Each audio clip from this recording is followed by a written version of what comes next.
Ben, I would be remiss if I did not ask you about the acronym or BIFTD.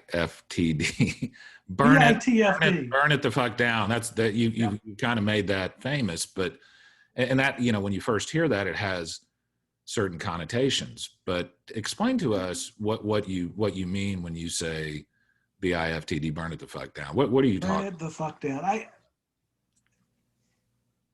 So my catchphrase for a long time was "they're not even pretending anymore."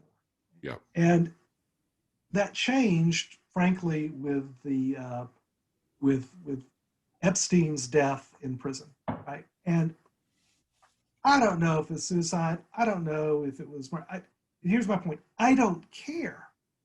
I don't care. There's this wonderful scene in The Godfather where Vito is meeting with the five families, and he's got to bring his son Michael back home from Italy. And they're making peace at this meeting of the five families. And Vito's with group. He says, "Look, I forgive the death, the murder of my son. This is after Sonny Corleone's been killed. I forgive this. We're going to make the peace. But here's what I do not forgive. I'm going to bring my son Michael back home to the United States. And, you know, if some accident were to befall him, right, he gets hit by lightning, or he's arrested and he hangs himself in his cell. He says, I'm a superstitious man. This I do not forgive." And I got to tell you, I'm a superstitious man too. It doesn't matter to me whether it was murder or suicide. The job of a non-corrupt state is to keep Epstein alive for trial. The fact that he was not alive for trial, by definition, that cannot happen in a non-corrupt state. So the first time I used that phrase, burn it the fuck down, which I try to use as BITFD for PG-13 reasons, was after that.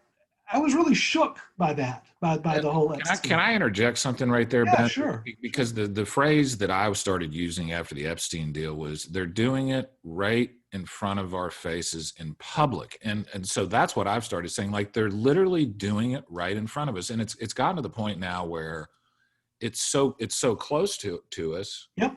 That we can't even see what's going on. You can't focus on it, right? You can't focus on it, yeah. And that's another point of what I mean about getting that distance, right? You've got to be able to step back so that you have a field of vision where you can focus on this, because it is happening right in front of our eyes. They're not pretending anymore. And they is, what's they? It's concentrated institutions of wealth and power, right? It's what I like to call smiley face authoritarianism, right? It's not the jackboots of 1984. It's not someone stomping on your face, right? It's that smiley face button telling you a story, right? A narrative to put you back to sleep. Yeah. To say just move along, nothing to see here, folks. Yep. And that's what I mean. That's what I want to burn down. I remember, so there was the riots. There was with George Floyd. There was some riots in Atlanta, and I remember this rapper Killer Mike comes on and he gives this talk. He says, "Look, what we mean when we say burn it down, we want to burn down the system. You're not burning down people's damn homes, right? Give me a break here, people.